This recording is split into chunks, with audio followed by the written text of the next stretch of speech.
Okay, everyone, you can come back in.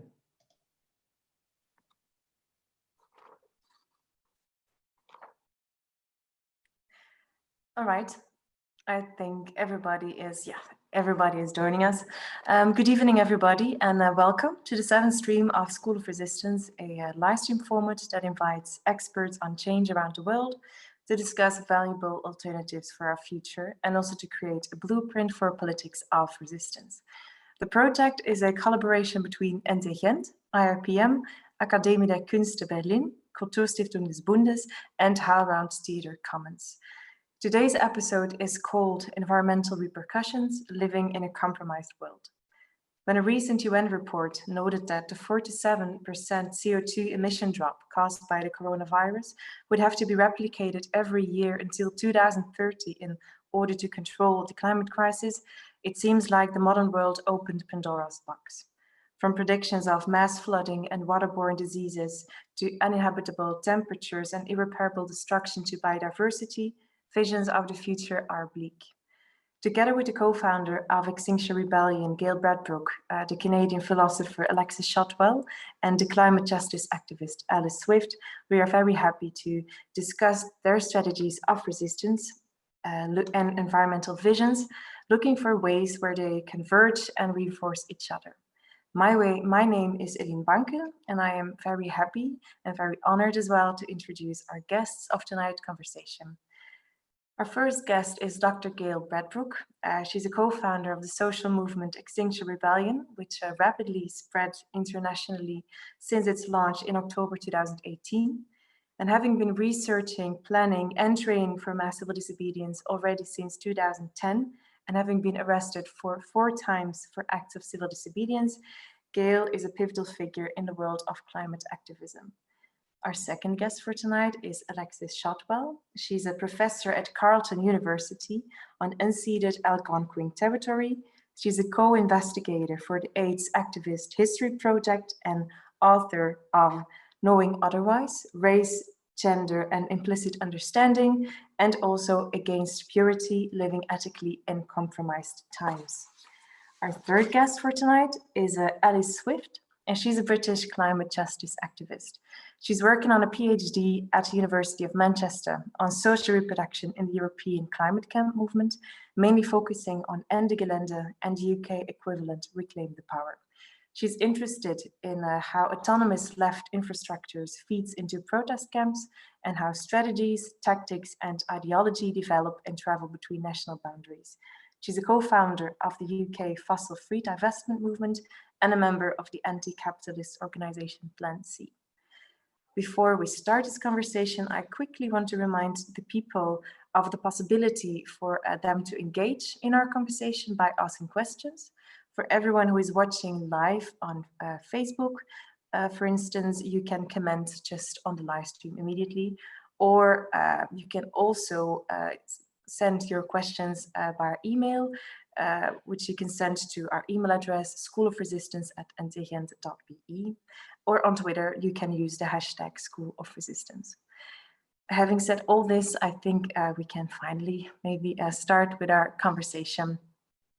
To open up this talk, I would like to quote a thought from one of the essays of Alexis Shotwell I already referred to, namely the essay Against Purity, Living Ethically in Compromised Times. It's an essay in which Alexis questions the belief that in order to live authentically or ethically, one should avoid potentially reprehensible results in our actions. Because, and I quote, "We are compromised and we have made compromises, and this will continue to be the way we craft the worlds to come, whatever they might turn out to be." Sorry. Alexis, could you maybe elaborate on this idea of what you mean when you say that we are compromised and that our actions are always going to be compromised? And could you maybe also explain how this way of thinking manifests itself in the current climate crisis? Yes, thank you so much for that question and for hosting this. It's a real honor to be here. So I think of being compromised in a couple of different ways.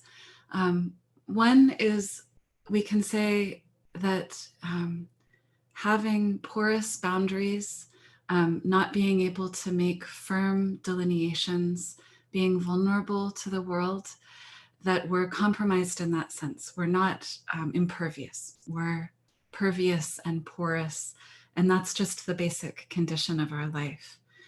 And when we start thinking about being compromised like that, we can actually feel that that is allows us a way in to understanding how interdependent we are with the world.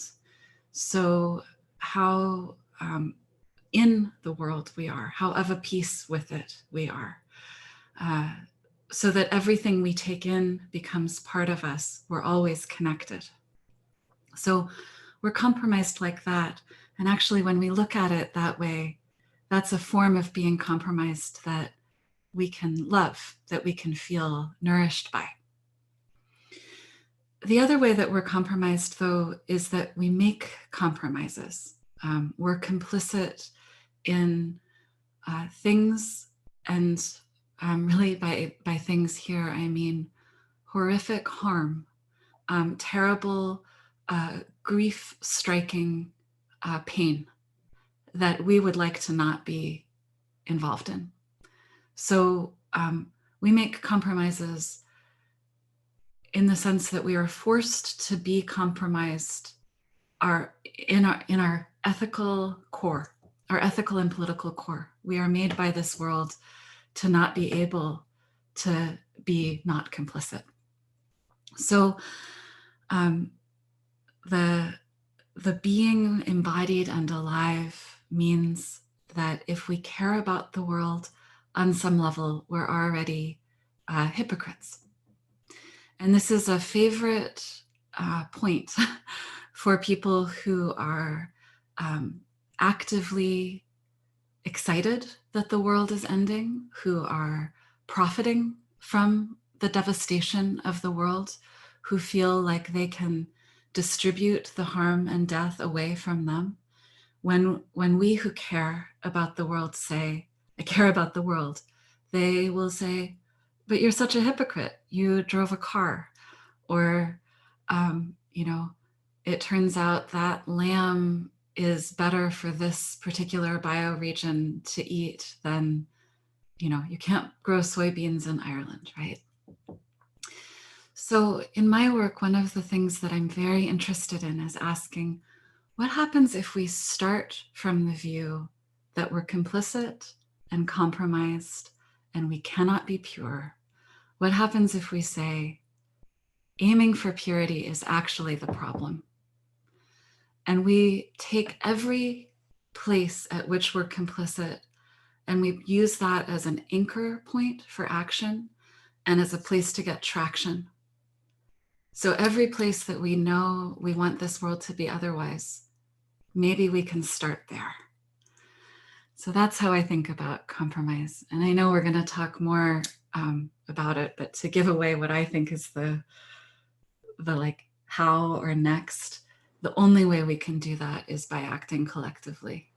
Like individual purity and action isn't ever going to help us or this world. So the way that it's so wonderful to be here with folks who are actively connecting with Plan C and with XR is just, these are some of the models for how we're thinking about refusing individual purity and committing to collective action. Yes, I would like to pick up on this idea actually of this collective action, of this envisioning how the world could be differently by going to our two climate activists, to Alice and Gail, looking at this idea of being compromised and our actions potentially having reprehensible results. My questions to you would be how you react on this thought of, and if you could perhaps also illustrate how this manifests in your own methodology, what your activism in order to fight fossil capitalism, what it looks like. I don't know if one of you wants to start, go ahead. Yeah, I can start. Thank you for sharing that so beautifully. And I'm really enjoying female energy in this space somehow as part of that. I've been fortunate to be coached and working alongside Miki Kashtan, M-I-K-I Kashtan, if people have come across her work, and to think about patriarchy as showing up as the mentality of scarcity, of separation, and of powerlessness gives me a check for where I'm at with respect to feeling compromised, with respect to relating to other people. Because, I mean, I think many of us who've been on the journey of activism, well, I'm just going to own my own side. I've certainly been in that space of feeling quite self-righteous and judgmental and, you know, all the rest of it, and then feeling judged and not good enough. It's all of these things create separation between us. And I think that another way of saying what Alexis was saying is that we're all deeply traumatized by the world that we're living in. Some of us have got specific traumas, but the trauma is like an ongoing thing. It's not just like childhood trauma. So how do we respond in living in such a world? I mean, again, another way Miki put it that I found really helpful was to do purpose-led trauma healing. So if we have a purpose to work with a certain group in a certain way, or you know focus on climate justice in a certain whatever it is, what's in the way of us showing up in the best possible way? What element of our trauma is showing up, which could include white racism. It could include feeling small as a working class woman, or whatever it is, you know. So there's opportunities to work there as individuals, and I think that's another piece from Miki's work, is the both and rather than the either or. There's so much on the progressive left that comes at us as an either or, and it's immediately in separation. So either you're saying this or you're saying that. What if we can have more both ands? So as an example, you know, part of Extinction Rebellion comes from some of us who have a more spiritual leaning. And I know that that can really show up as like indulgence. It looks very indulgent, you know. So where's the place where it's both and, you know, where we can do our trauma work whilst keeping the focus on the activism? You see what I mean? So, and the other place that I lean into with Miki is thinking that when we're working against patriarchy, it involves vulnerability. It involves tenderness for each other and mourning for what we get wrong, you know, really grieving for what we get wrong. And I think that that's part of what we've tried to build into some of the ways that we work together in Extinction Rebellion. And I'm not trying to pretend we get it right, but yeah, thank you. Yeah, could I come back or feedback on some of those things? So yeah, I'm really glad that you're mentioning, you know, patriarchy and, you know, white structures and stuff like that, Gail, because I think, you know, I mean, you'll be the first to know about the intense amount of criticism that Extinction Rebellion has received, and I guess I'm very critical of Extinction Rebellion, and I just want to kind of come with some clarity, which is that I have a level of critical engagement with Extinction Rebellion. So I think kind of, you know, on the spectrum of like environmental activists or other activists' relationship to Extinction Rebellion, you've kind of got the people that have found a new home with it and have just gone headfirst into it. You've got the people on the other side who won't touch it with a barge pole. And I'm somewhere in the middle, which is like a level of critical engagement. And I guess the thing is that, like, it comes from a sense of love. It comes from a sense of, you know, we're fighting the same fight. We're fighting for the same things. It seems, or that's how I believe it to be the case. And I want to recognise the incredible work that Extinction Rebellion has done in activating a whole layer of people that weren't previously involved with the climate struggle or with ecological struggle. And I think this comes back to the notion of purity politics and kind of individualism. And one of the things that I really want to give Extinction Rebellion a lot of kudos for is kind of, I think what's been so fantastic to see is in the huge mobilization effort that, you know, you and others and other people, you know, doing the kind of the talk going around the UK, you know, extinction and what to do about it. I think it's something to that effect.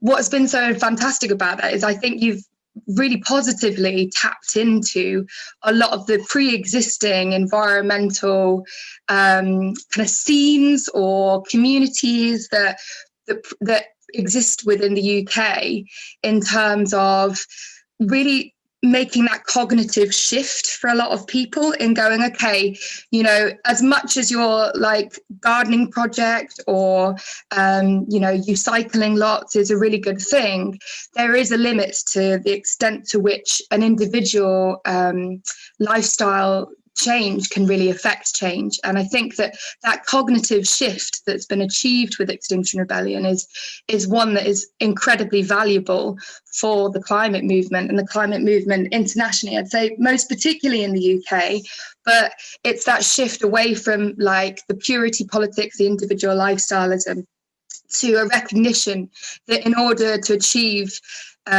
change within our economy and our society and our political sphere, that we need collective action. And so I really want to make that really clear that I'm really grateful for XR with that.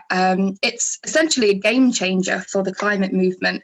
And I think that a lot of climate activists like me that have been involved for a long time, I've been a climate activist for 10 years, we're having to like recalibrate in relation to XR because there's so much that has been achieved.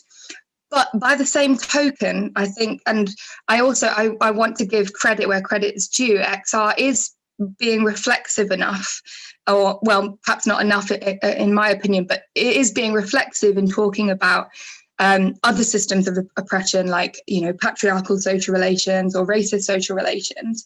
But I guess the problem is that when the kind of the notion that we kind of the theory of change that is based on the 3.5% rule of Stefan and Chenoweth, it really kind of it has manifested in a way that valorizes just a kind of very scientific understanding of climate change and devoid from the social realities that have created it, namely fossil fuel capitalism and the way it intersects with race and gender and all of those things.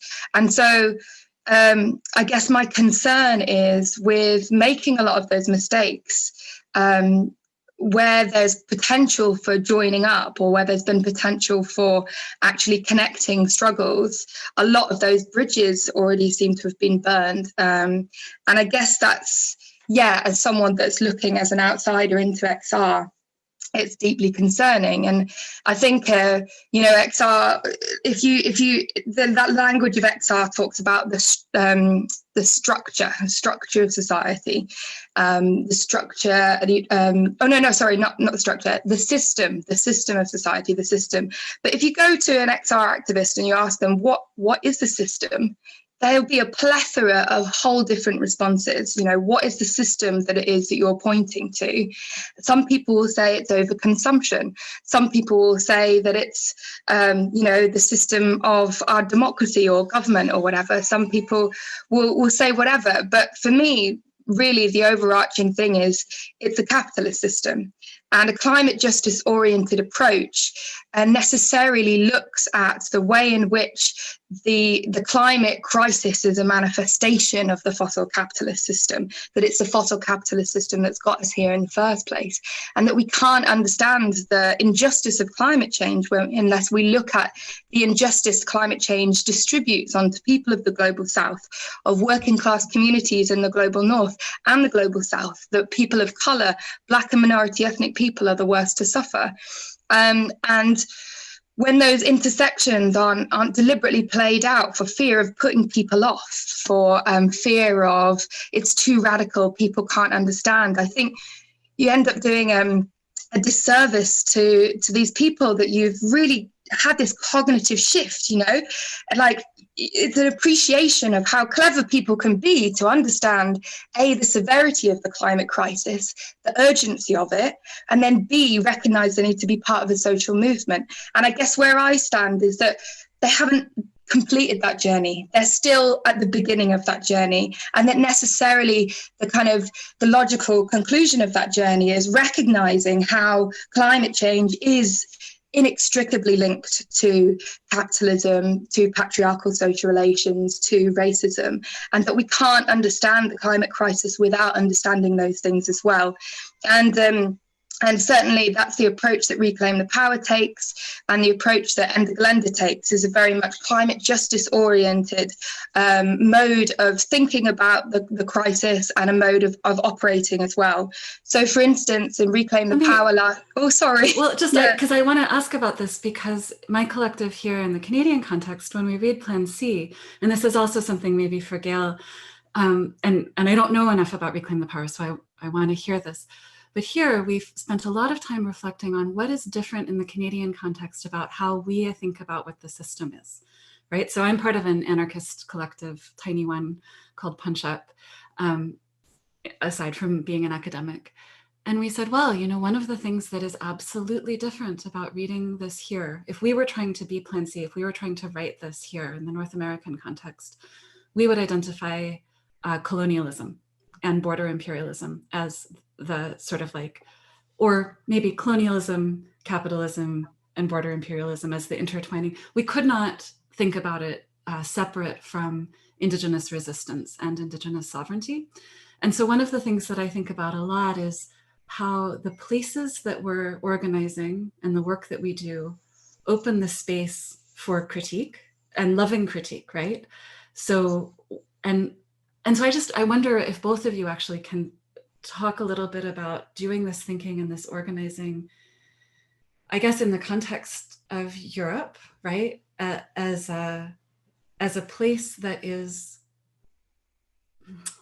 I mean, it's like central to benefits from and separate from resource extraction in a particular way, right? So if we think about flows of harm and flows of capital, I really love not being North American centric.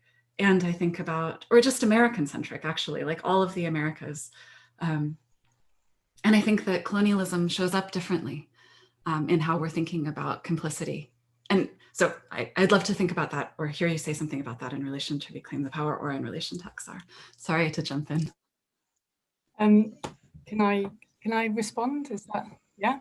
Because it's, yeah, of course, go ahead. It's great to have this conversation, actually. Just on that last point, Alexis, I mean, you know, the Financial Secrecy Index from the Tax Justice Network is a very detailed methodology for working out where corruption services are centred in the world, and they're centred in the UK with the biggest providers, if you include our overseas territories and crown dependencies. So the Cayman Islands are the top of the list, US is second, Switzerland third, and so on. But when you add it all up, we're the biggest. So, like, you know, I mean, and the reparations payments only finished in 2015, you know, for slave owners. So it's really so super current colonialism. I mean, you know, God, Alex, there's so much that I want to respond to, and I'm really like wanting to check in with my body around what I was saying about vulnerability and about separation, because like obviously this part of me just wants to be in totally like defensive mode as well. Before XR got going, we started this thing called Rising Up that you probably know about, and I was part of Reclaim the Power in terms of, you know, the anti-fracking actions and so on. And we called strategy meetings, and you know, when you're like yet another nobody comes to these things, or they're not, you know, it was like we asked Mr. Duncourt and BLM, and let's have a, you know, where's the strategy here? And we were very deliberate in trying to pick a different form of language, and that would not be like the kind of left bubble echo chamber language that many of us would recognize, but other people would bounce off of. And I want to mention, before I go on, another brilliant piece. I don't know if we're in the Mickey Cashdown fan club today, but called Convergent Facilitation, which is a process by which we find the non-controversial essence in what we're trying to do and bring it together. And I think the mistake of XR was to try and do something for strategic and tactical reasons. And that set aside the sort of moral point of owning our colonial history, talking about the economic system. I've just put two things in the chat channel, by the way. I hope you really like Money Rebellion if you haven't come across it yet. And you'll see the other one, Holistic Theories, is older, but it's more detailed in terms of my thinking about the different theories of change that are going off at the same time. But yeah, I think that two things have felt separated, and most clearly in the US, where there's been a kind of fight, and I don't particularly want to comment on it because I'm not there and I'm not, you know, over all the detail of it, but about a fourth demand and other people saying we want to really make sure the third demand's clear, that it's like, you know, the third demand in XR is about citizens' assembly. It's like early forms of Greek democracy. It's like completely radical, but it sounds, I mean, I'm careful what I say online because I just know somebody will grab the footage and, you know, it's really radical, the third demand anyway. But it sounds reasonable, because it is as well, because actually radical stuff's really reasonable. And so we pick our language pretty carefully, right? And I think the thing again about the both and is, and I mentioned convergent facilitation, how do we bring these parts of ourselves together and weave them back together again, so that we meet clearly all the different requirements of a movement, you know, especially frankly a movement being built in a country that's deeply racist, that hasn't done its work, you know, the environmental movement hasn't done its work. And by the way, a defensive thing to say, we have run about 100 workshops in XR UK on decolonialisation, anti-oppression and so on. And right from the start, we set up XR Internationalist Solidarity Network, whereby something like 20% of the crowdfunder, and there's been about sharing across the world, but it's been shared, led by the Stop the Matt Anger Measy folks. You say this stuff and you think, oh, we haven't really gone on about it before because it sort of sounds like virtue signaling, and, you know, anyway, it's a tricky space to think clearly about, because to take the capitalism point, right, and you'll see with Money Rebellion, you won't hear me saying I'm anti-capitalist, and the reason is I think it creates polarity, because people think, okay, anti-capitalist, you're against businesses, you think markets are always a bad thing. And then another point would be, there's a whole pile of people who see neoliberalism as a completely corrupted form. It's not an economic system anymore. I mean, and I think it's the logical the logical direction that capitalism is going to go into. But for some, it's a question of corruption, and, well, if we would internalize the externalities of the economics, we could still have some form of market system. Anyway, the point I'm really trying to make is there's nuance in that conversation, and if there's like a line down the middle of the screen where, like, there's people who think they're anti-capitalist, people who think they're pro, the conversation that happens here is interesting. When it gets over here, it gets into like true polarity. And what I think is what we're calling for in Extinction Rebellion is a global citizens' assembly and assemblies at other levels to rewire humanity. I mean, I've actually got a team working on that at the minute, to rewire the political economy, and have, like, the phrase I use is the grown-up conversation about it. So it's like, how do we talk about these things in a way that brings more togetherness, including operating within a racist world? And so, Alice, just, you know, from what you were saying, and I don't know if you've seen Money Rebellion stuff, but that progression's there in terms of talking about the next step. It's been our strategy from the start of the year is to talk about systemic issues, and we have to bring people with us. That's, you know, and we need to pick our language carefully, in my opinion. So I hope that made sense anyway. Yeah. Can I come back on that?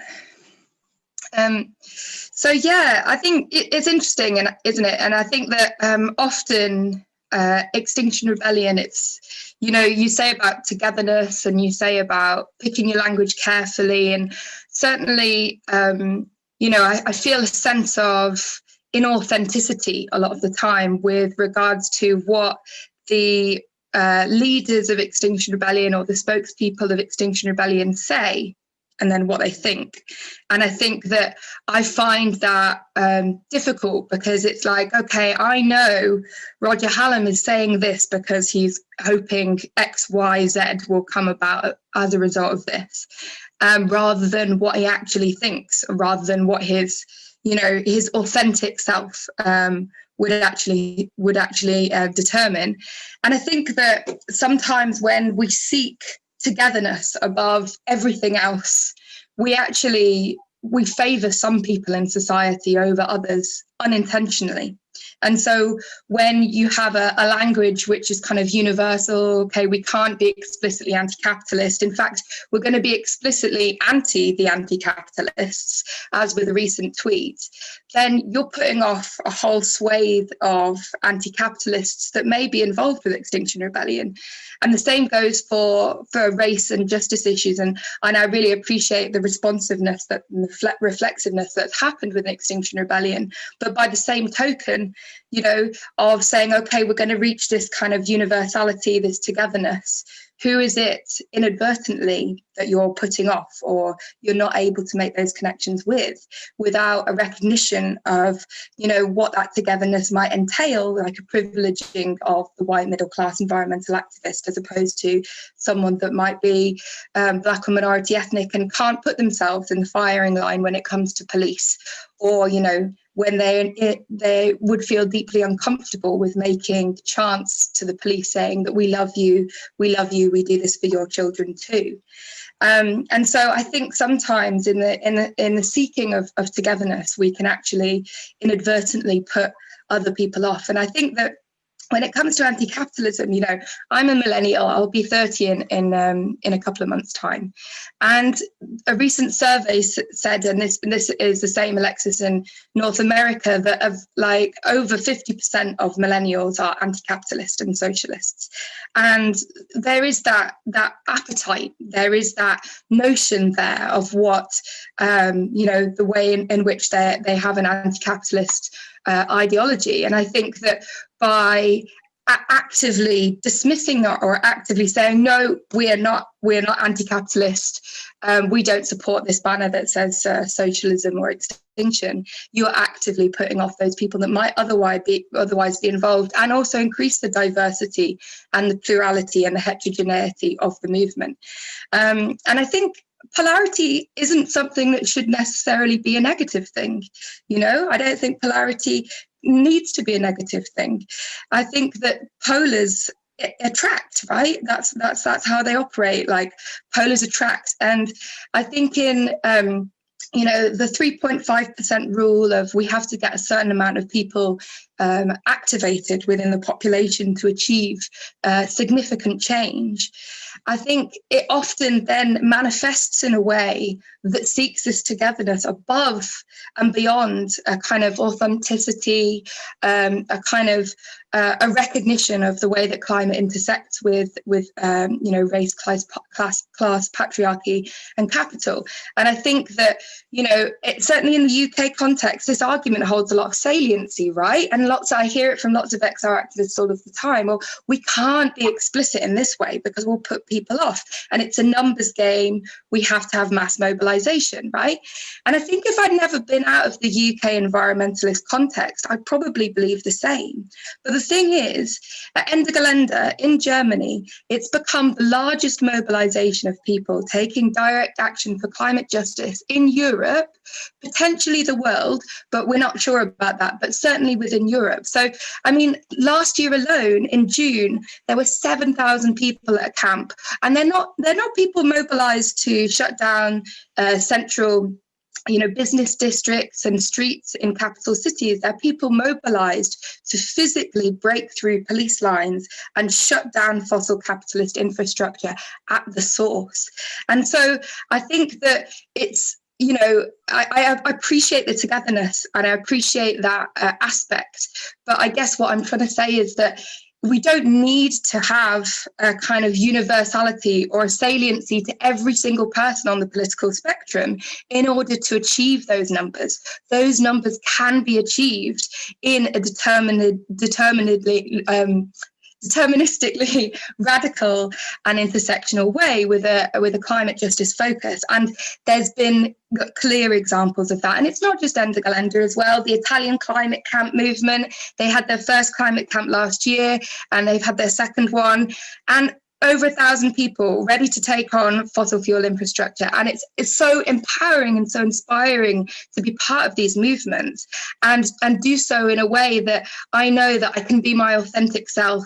I know that I can go to the source of fossil capital.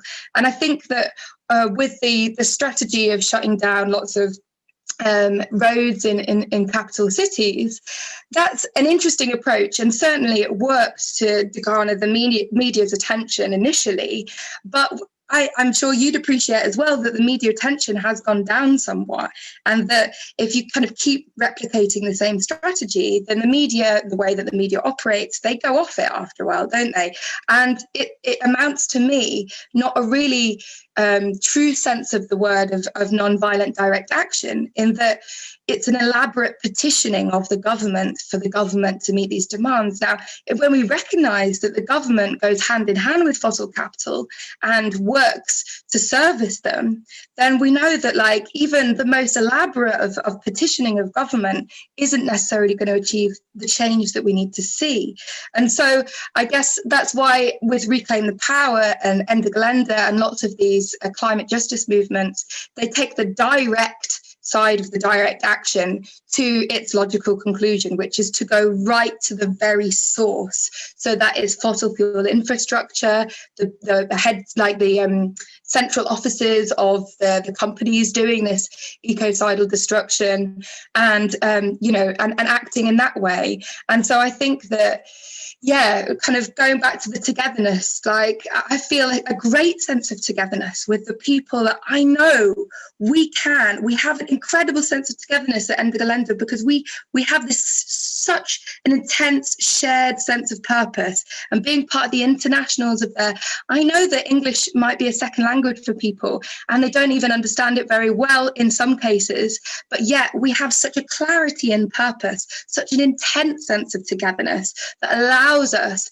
to take on fossil capital right at the very source and do so in a way that is incredible and beautiful and wonderful. And I feel such a sense of empowerment and togetherness to be part of a radical, explicitly anti-capitalist climate justice movement.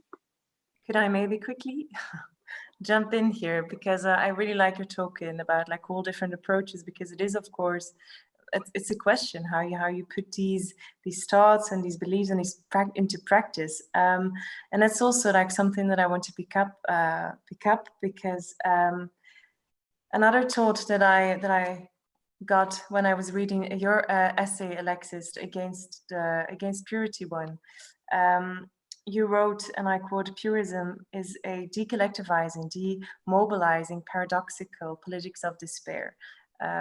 I think this also connects to this idea of togetherness as well, or as you say, that this politics of purism is actually doing the complete opposite.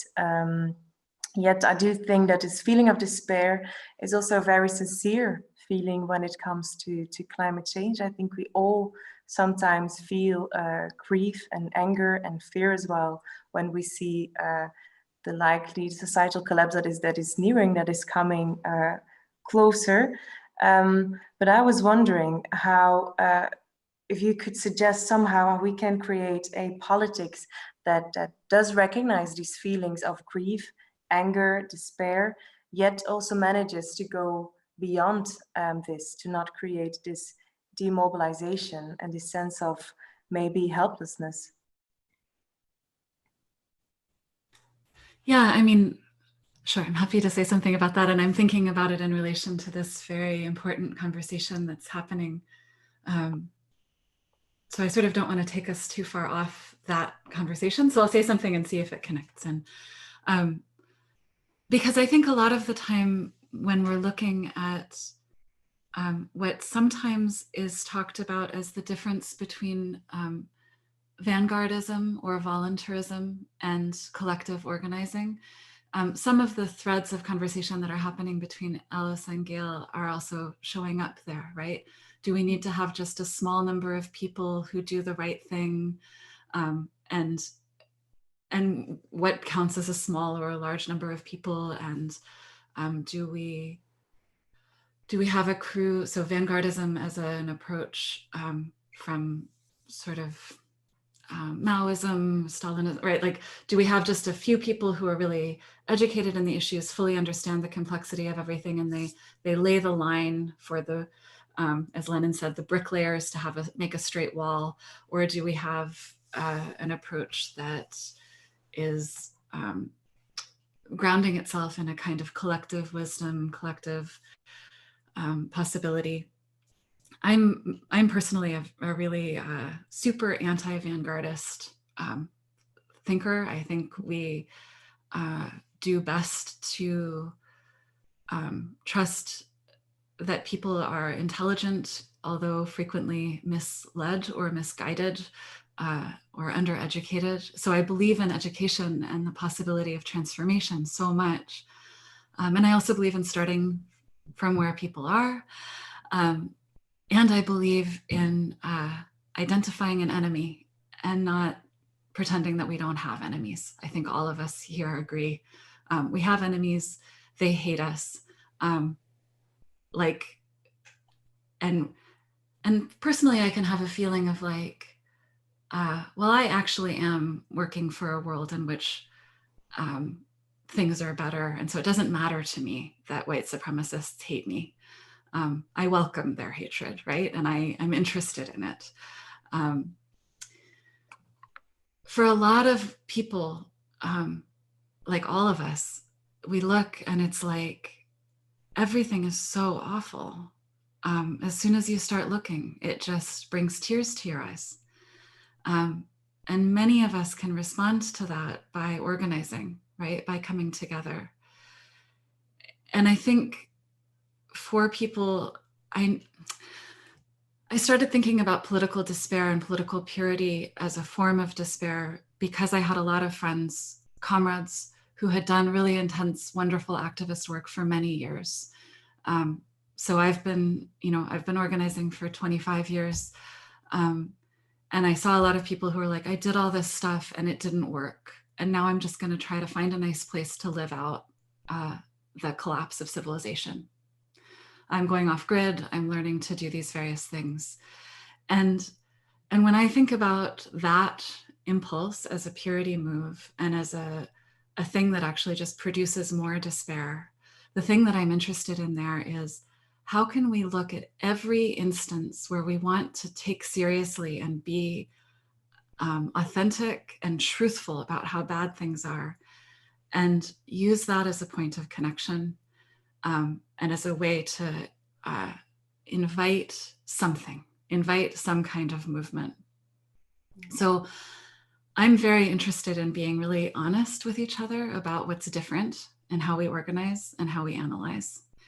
And I'm very interested in how we can do that in a way that sparks this possibility of saying, we're going to oppose anything that decollectivizes.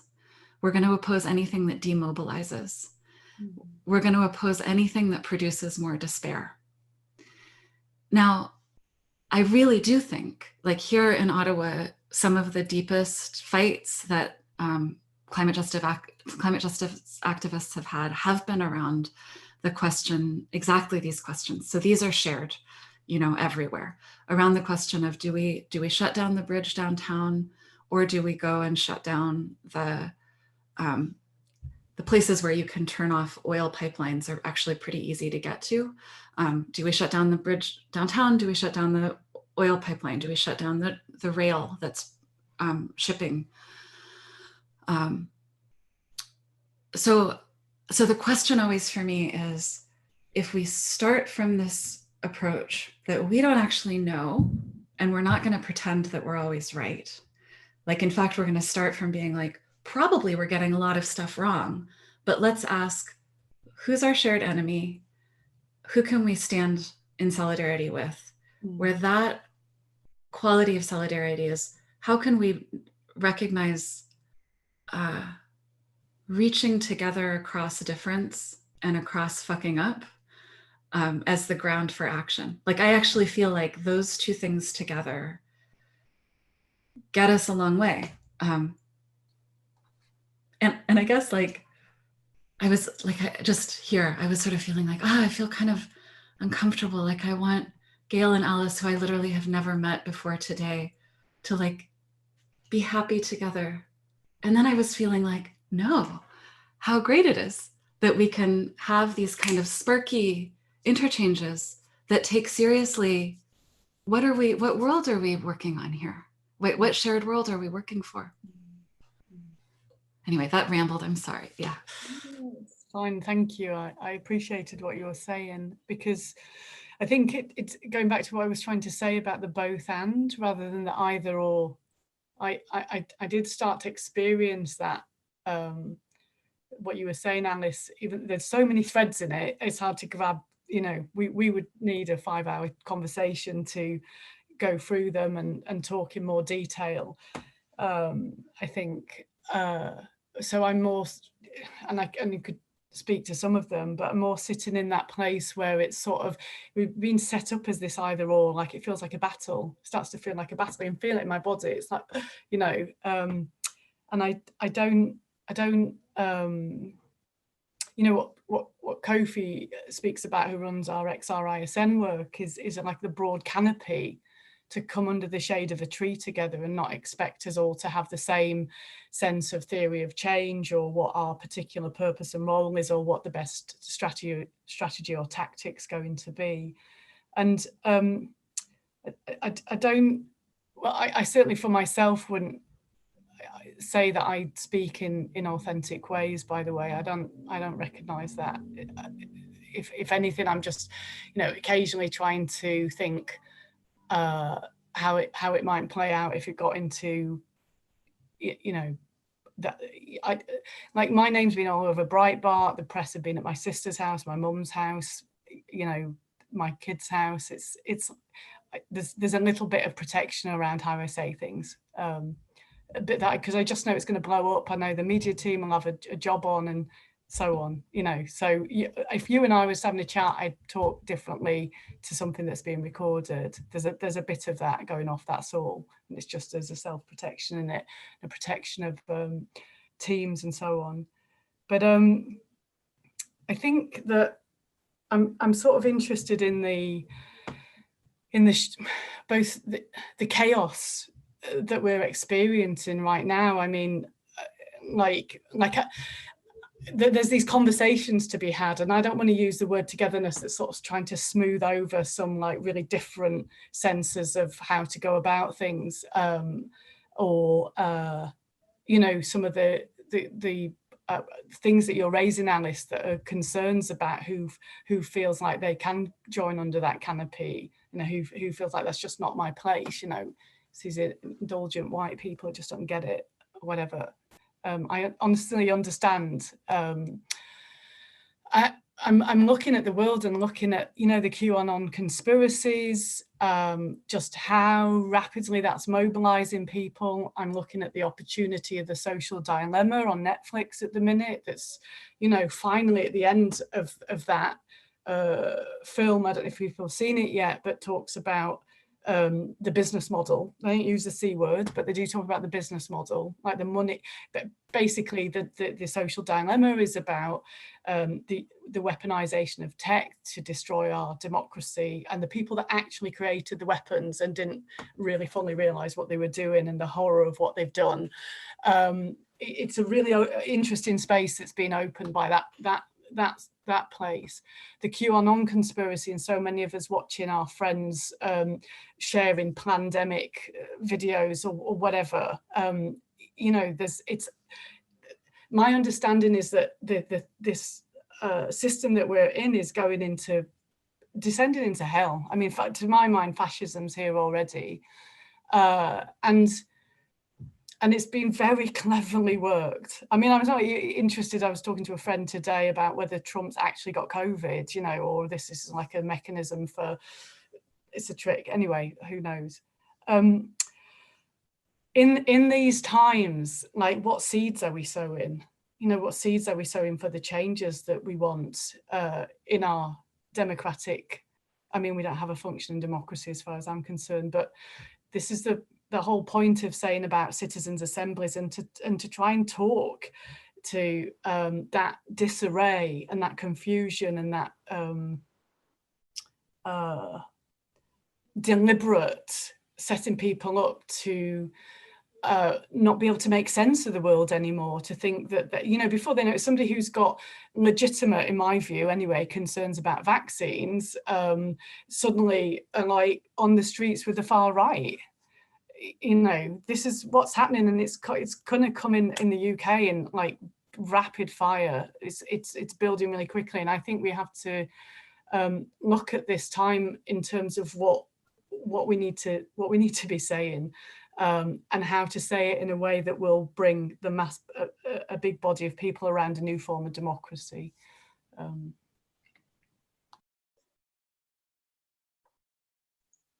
Can I respond to a couple of those things? Yeah, so I think it's really interesting, and I have deep concerns about the QAnon conspiracy stuff.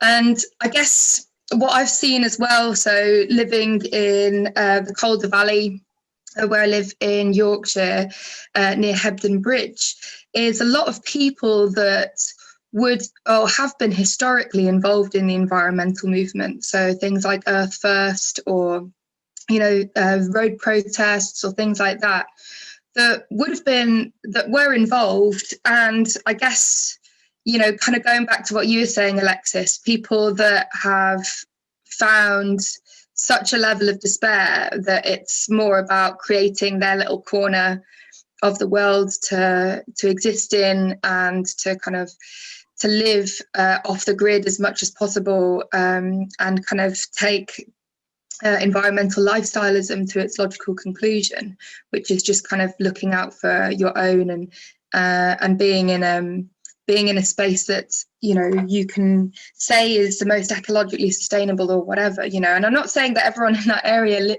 is like that at all, but there are quite a few people that I would put down as people believing things like that have then gone on to believe the QAnon conspiracy theory stuff. And I guess that this is, I would say, part of the problem with not having a coherent ideology or a coherent set of politics.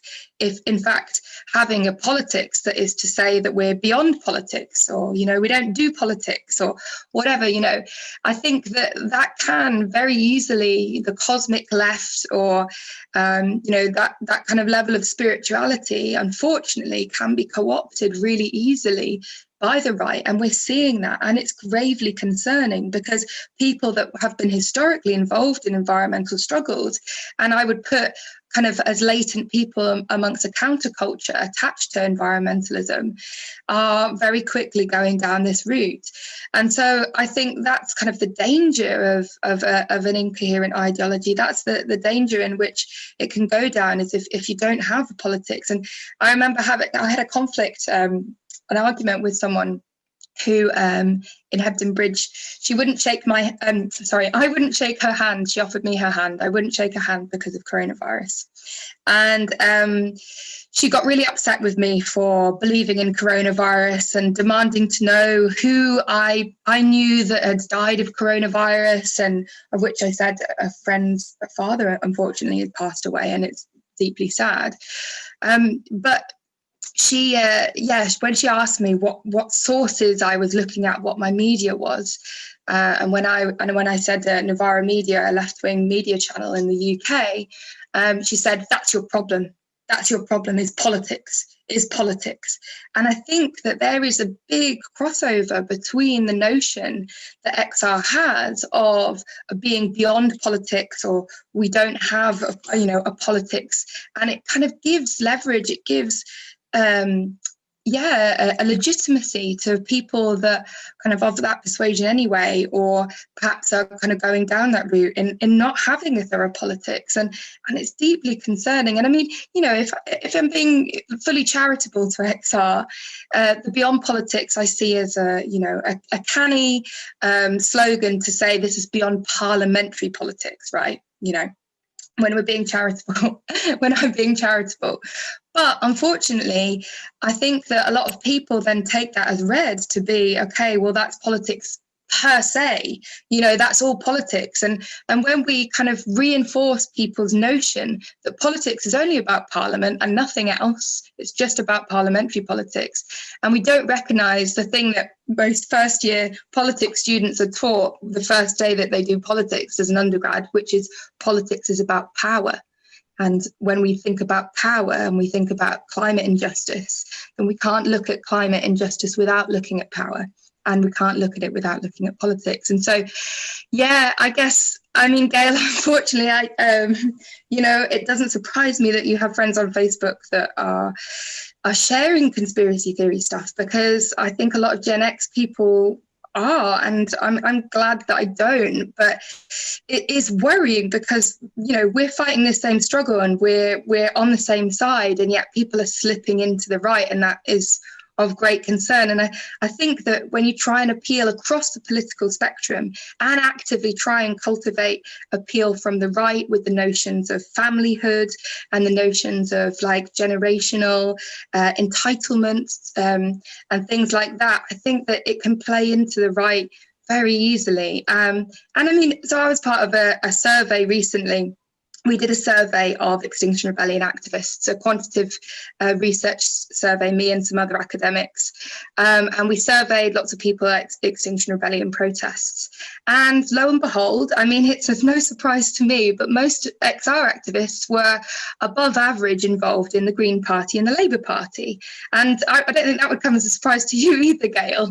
But I think it really shows, or is testament to the fact that the strategy or the approach of being universal across the political spectrum, and indeed not having a politics at all, hasn't actually successfully mobilized people from the right, or even like a great deal from the centre ground, people that were kind of, a bit lefty anyway. And when we look at the demographic reality of XR, that is the case. So, I don't know why there's that need to appeal to the right. They're climate skeptics anyway. Like, I'm not interested, as Alexis was saying, in appealing to those kinds of people. So, yeah.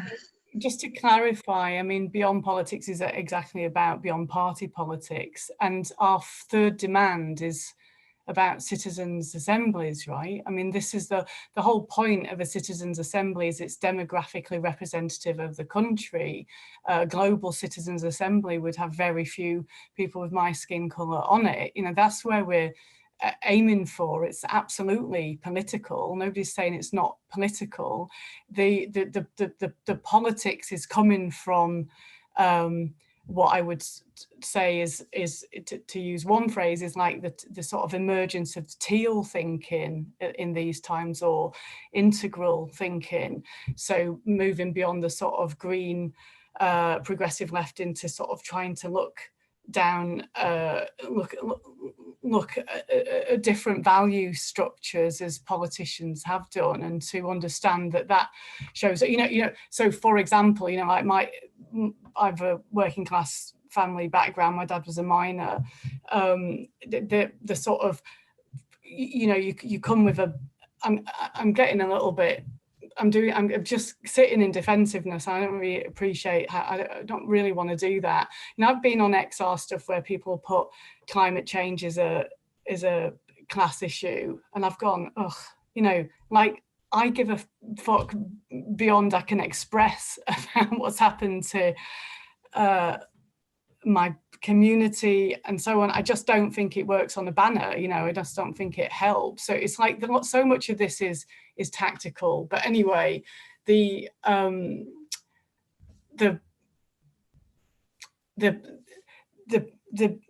piece around bringing in citizens' assemblies as a like supreme authorities is like about as radical as you can get. That's why I don't understand about the critiquing of beyond politics, because we want a citizens' assembly, we want people, ordinary people, to decide. You know, it's like, and this whole left-right thing is because actually in reality many people are different. It's not a line, is it? It's not linear, it's in 3 dimensions. So, but I'm just not feeling that form of conversation is it's like a lot of information, and you just end up moving into sort of defensiveness, really. I mean, what I really want to do is, not obviously not time here, but is talk about what is the strategy around resisting what's happening, which is the descent into fascism. Like, you might not think XR strategy is correct, but it's what's happening at the minute, isn't it? So whatever strategies the progressive left are doing at the minute, I don't think they're working, you know. So we've tried something different. Let's get the data on that, what's useful, what's not. You know, Roger's set up a different radical flank called Burning Pink. That's what he's up to at the minute. Like, what's the, you know, what do we need to do next? I think it's like, and to wanting to come at that conversation not in defense mode but in humility mode of like, actually, do you know, it's not fucking working, is it? Like, and I don't think it's because we haven't done enough of one thing that we've been trying for years, which is to bang on about you know, a particular ideology when all the money's captured all the think tanks and all the rest of it. And you know, anyway, I think there's a lot of tactics to discuss here, frankly. Maybe I want to take use of this opportunity, because we received the question as well from the audience, and it also connects to this politics, and also the feeling of despair, because the person in the audience asks us how we can connect the struggles of the refugees and their fights with environmental activism, which is of course something this discussion has already touched upon, but this person would like to know how we can connect it and what that would lead to. If some of you could, yeah. So I could come on that, because Reclaim the Power last year, we organised our camp Power Beyond Borders, and it was explicitly organised to connect climate justice with migrant justice and the intersections between race and climate. And I think this comes down to, you know, our differing theories of change, Gail. It's like, you know, my theory of change is that you kind of, if you silo off the movements, then you're not connecting and you're not achieving that overall change. And when you appreciate the intersectionalities, you can actively join with other movements. And so if you join with more movements, then you can achieve like a great level of change in actively cultivating those working together. So that's what we did at Reclaim the Power last year, is we said, okay, we really want to be really clear in how the migrant struggle is part of the same struggle of climate injustice, and that with migration, when migrants come to the UK, I can only speak about the UK context, is that they're faced with a horrible, hostile environment. People will be detained, people will be deported, and we set up the Power Beyond Borders camp in relation to the Stansted 15 struggle, which was to take direct action in solidarity with migrants and to stop a flight taking off that was due to deport migrants. And so in deciding that we wanted to do this and deciding, okay, we have this desire and want to connect struggles, it wasn't a case of, okay, like, how do we get them to come to us?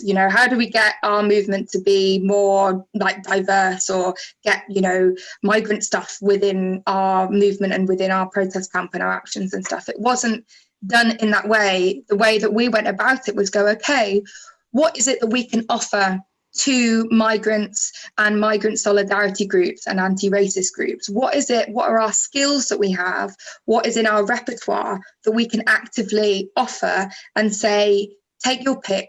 What is it that we can help you with, in recognizing that it can be a very privileged position for a non-white person to be on a protest camp or to do a direct action and things like that. So when we did that really delicate and quite long-winded work of like making sure that we were completely aware of the environmental movement's history of of white supremacy and acting in an inadvertently racist way, and when we recognise that and when we offer something, then we can work together on this. And when we work together on this, we can build a much bigger and a much more robust movement. And so we had 2 days of action at Power Beyond Borders. We had an action outside the Home Office, which was to say that the hostile environment is racist, that this is treating people in a really inhumane way. And then the second day we did an action against fossil gas. And the whole point of the camp was linking the two together and saying, okay, what are the commonalities? Well, the commonality between fighting against ecocidal fossil fuel capitalism and the commonality with fighting against racist white supremacist capitalism is capitalism, right? That's the common denominator. That's the way that we are linked together. And when we recognize that the reason why the global south is going to be the worst affected with climate change, and why there's wars that we've created in the Middle East and elsewhere as like a British Empire, and why there's such material inequality, it's not an unhappy accident of human history. It's because of colonialism and colonial capitalism that's created this situation, and will mean that people in the global south are going to be the worst affected, not as an unhappy result of geography, but because this has been a system that has been in place for hundreds of years. And so when we recognize that, and we were able to do so and reach out to those groups and actively collaborate, we had the most diverse climate camp I've ever seen. And I've been in the movement for 10 years, and it was incredible, because I think too often as white activists, you bang on about, or like, there's just too many white people or whatever. It's like, okay, well, what are you going to do about it then? Are you going to expect people to come to you, or are you going to go to people, hat in hand and say, okay, what is it that we can offer you? And I think that was really good. And I'm really glad that we did that. And for me, that's what my theory of change is. It's connecting those struggles and finding the common denominator, which is capitalism. Right. I think Gail maybe also wants to address a question that was asked, because you already referred to the Extinction Rebellion, money rebellion tactics early in the beginning of the conversation. You were so welcome to share the link in our Zoom chat. Of course, the people following the live stream are not able to see that, but could you maybe expand a bit on that? Sure, yeah, thanks. And I had a shared joy in that way, Alice, this August at the Reparations groundings in Brixton. But I feel like I've just virtue signaled by saying even that, really. I mean, I agree. So, so we're pivoting now to something called Money Rebellion, which is to look at the different forms of resistances that we can do and to look at economic civil disobedience. I mean, Alice was talking, I think, a lot about physical counterpower that we can use when we can do blockades, and obviously they tend to be not always, but sometimes symbolic, like they happen for a day or whatever. We've got a lot of XR activists at HS2 sites at the minute in the UK, the anti-fracking movement in the UK, I think, and other factors, but was successful in stopping that industry. That's physical counterpower. There's the idea counterpower when you do things that shift people's sense of things, watching rabbis and scientists and whatever being carted off and arrested has been part of what shifted the conversation in the world. So economic counterpower is really tricky to achieve, as far as I understand. Again, I'd be interested in Alexis and Alice's view on this, but certainly in the UK, the trade unions have had their teeth removed over many years.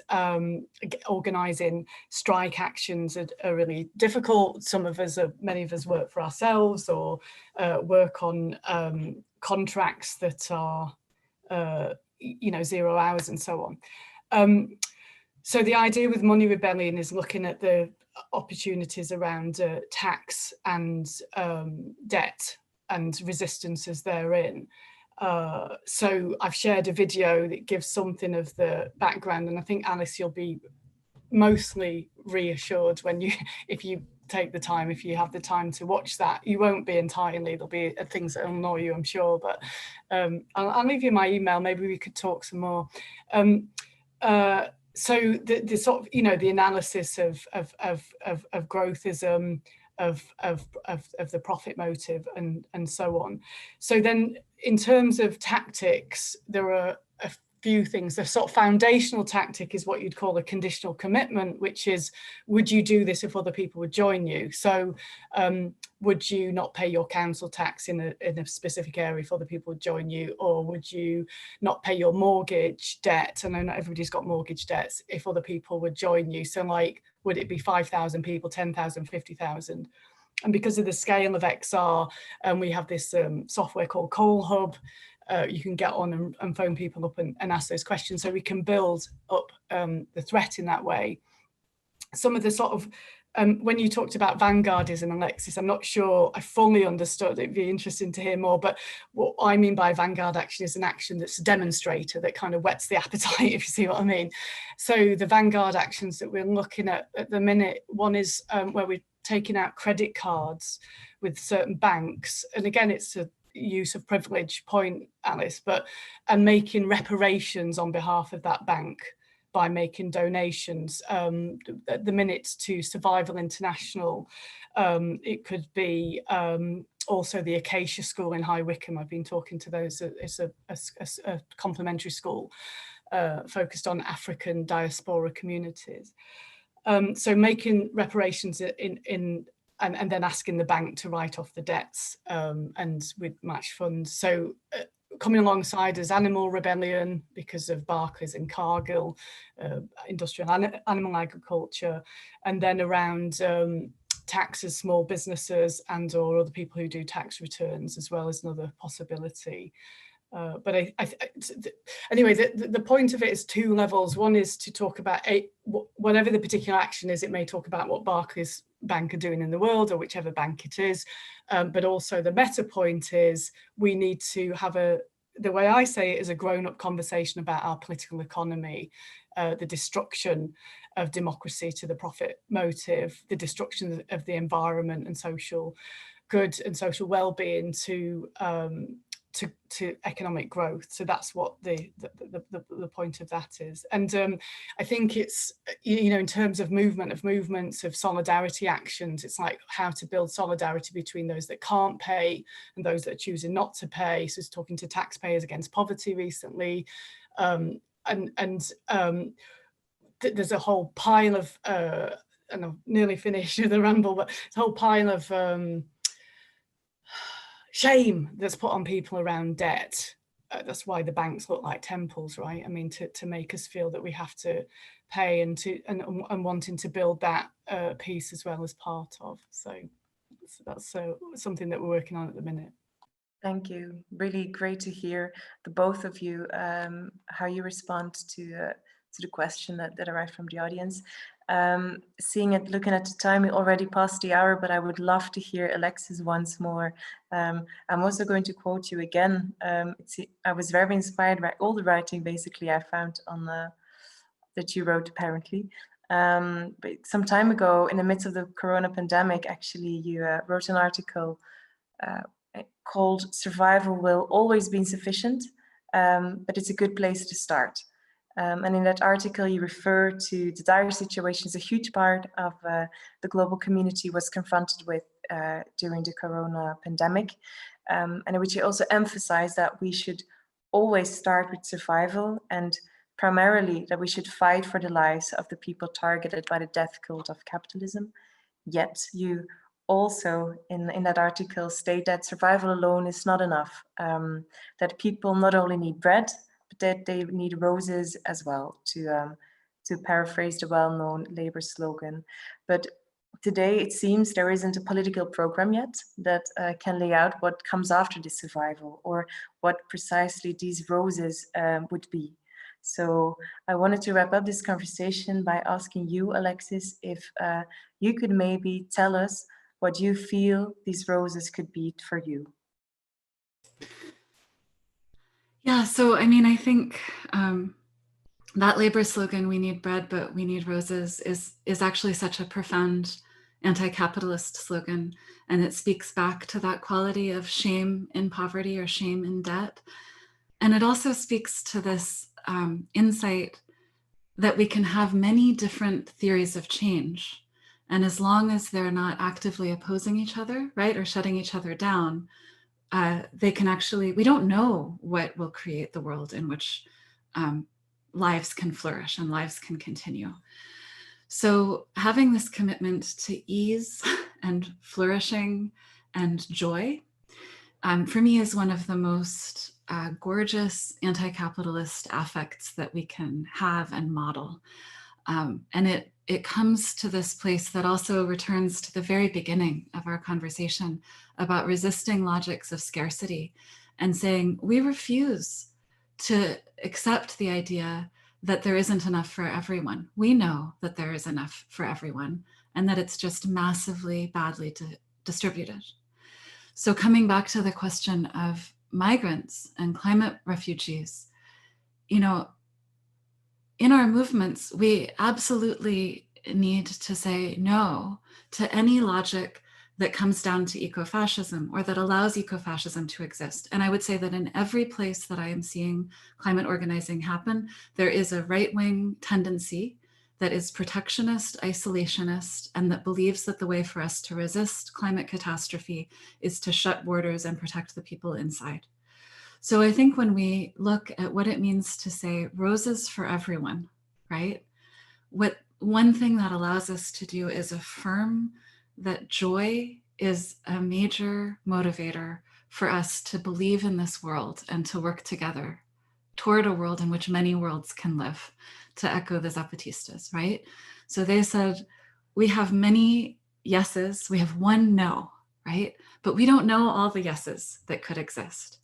So in our movements and in this conversation, I think one of the things is interesting, useful for us to say is we can actually share this commitment to a core no, right? And that means if we don't say racism and ecofascism is not a part of this political program, that's not a theory of change that is, right? Like if we're doing movement work that holds space for those approaches, that's not a hospitable theory of change. We can't stand shoulder to shoulder, even with different movements. So we have these like bases of unity.